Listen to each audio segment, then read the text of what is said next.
Coucou mes petits chocolats, dans cette vidéo on va parler des préparatifs pour la Serbie.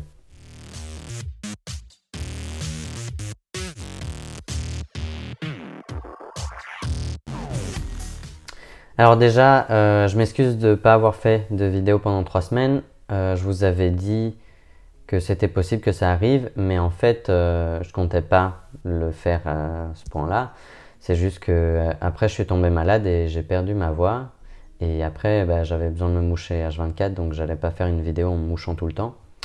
Ou en coupant tout le temps plutôt. Donc voilà.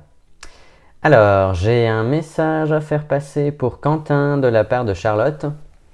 Alors, elle veut te dire quelque chose. Donc, d'ailleurs, j'aimerais te dire que je sais que tu as traversé des choses difficiles et franchement, plein de courage. Et je sais pas comment tu as fait, mais enfin, voilà. Bravo, je sais pas. Franchement, quand elle m'a raconté certains trucs...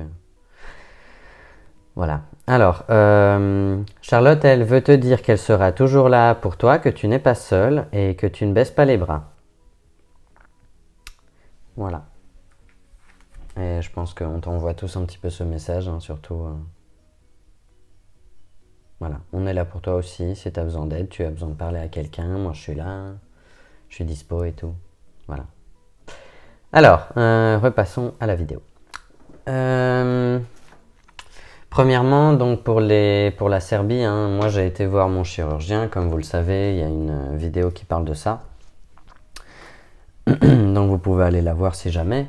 Donc ça c'était le début. Ensuite j'ai dû prendre contact avec l'anesthésiste pour faire des examens supplémentaires qu'il avait besoin de lui. Il nous a demandé de répondre à certaines questions comme la date de naissance, le poids, la taille, les antécédents cardiovasculaires, respiratoires, des maladies, si on prend des médicaments tous les jours, tout ça, tout ça. Alors, je sais que je dois arrêter la testostérone 3 semaines avant l'opération parce que je suis sous Sustanon, ou pour les Français ce serait l'Androtardil, mais pour les personnes sous Nebido, c'est arrêté 2 mois avant l'opération. Enfin, la dernière injection doit dater de 2 mois avant l'opération, et comme c'est des injections tous les 3 mois, ça peut faire large, mais bon, voilà. Alors, nous avons pris les tickets aller-retour. On a prévu plutôt large, on a décidé qu'on resterait sur place 3 semaines. Comme ça, si jamais il y a des complications, nous sommes toujours sur place au moment des complications. Parce qu'en général, elles arrivent durant les 3 premières semaines. Normalement, c'est les 2 premières. Parfois, ça arrive que c'est dans la 3e.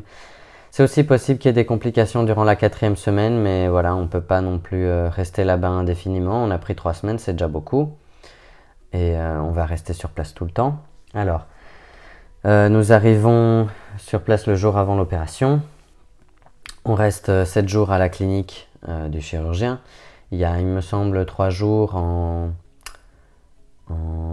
soins intensifs. Et après, c'est normal, quoi.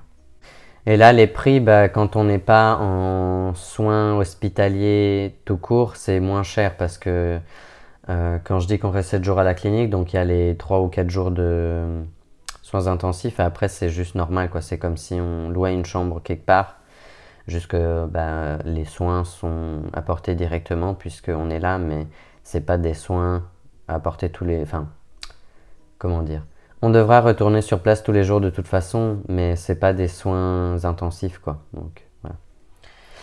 Ensuite, on reste 2 semaines dans un Airbnb qui est tout près de la clinique. En fait, on a pris... on avait choisi parmi plusieurs qui étaient tout près et on a choisi celui qui nous convenait le mieux. Et il faut savoir qu'il faut aussi prévoir des vêtements adaptés. Donc nous, on prévoit beaucoup de jogging parce qu'on ne sait pas trop comment on sera en post-op, surtout moi. Aucune idée. Des slips un peu larges aussi, pas ceux tout serrants parce que ça pourrait faire mal vu que, enfin voilà quoi, il y aura quelque chose en plus. Il faut aussi prévoir dans quel genre d'Airbnb vous voulez aller, si vous voulez plusieurs chambres, une chambre, tout ça. Donc nous on a choisi tout ça, on a pris un qui avait une machine à laver, ce qui nous permet d'emmener moins de vêtements. Bien sûr, un Airbnb, vous devez nettoyer. Moi, je vois pas le problème, donc je peux faire ça. On doit cuisiner aussi, donc on va faire ça. Mais voilà. C'est un peu tout pour la préparation de ce côté-là. Ensuite, pour les paiements, la secrétaire m'a demandé de faire un paiement de 10% plus les 1000 € pour les implants 3 mois avant la date d'opération. Donc ça a été fait. Et ensuite, le montant restant doit être payé une semaine avant l'opération intégralement. Et ça, par contre, c'est un petit peu un bordel parce qu'il y a certaines banques qui ne sont pas capables de faire ce genre de virement.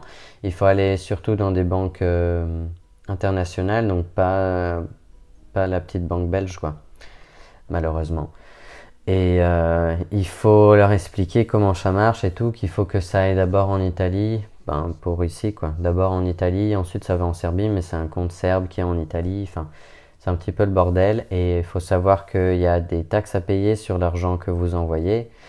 Ça, vous pouvez vous renseigner aussi à l'avance. Moi, je ne sais pas exactement le montant et ça ne m'intéresse pas trop parce que, enfin, voilà, de toute façon, faut payer, quoi. Donc voilà, c'est à peu près tout pour cette vidéo. Je suis désolé qu'elle ait été courte et un peu ennuyante, mais je suis toujours pas vraiment dans mon état normal. Je me suis pas encore tout à fait remis de mon rhume alors que ça fait quoi maintenant 15 jours, ouais, presque 17 jours. Parce que, voilà. Donc, bon week-end, bonne semaine, amusez-vous bien. Courage à tous ceux qui ont des examens. Tenez dur. Vous allez y arriver. J'ai confiance en vous. Allez, salut.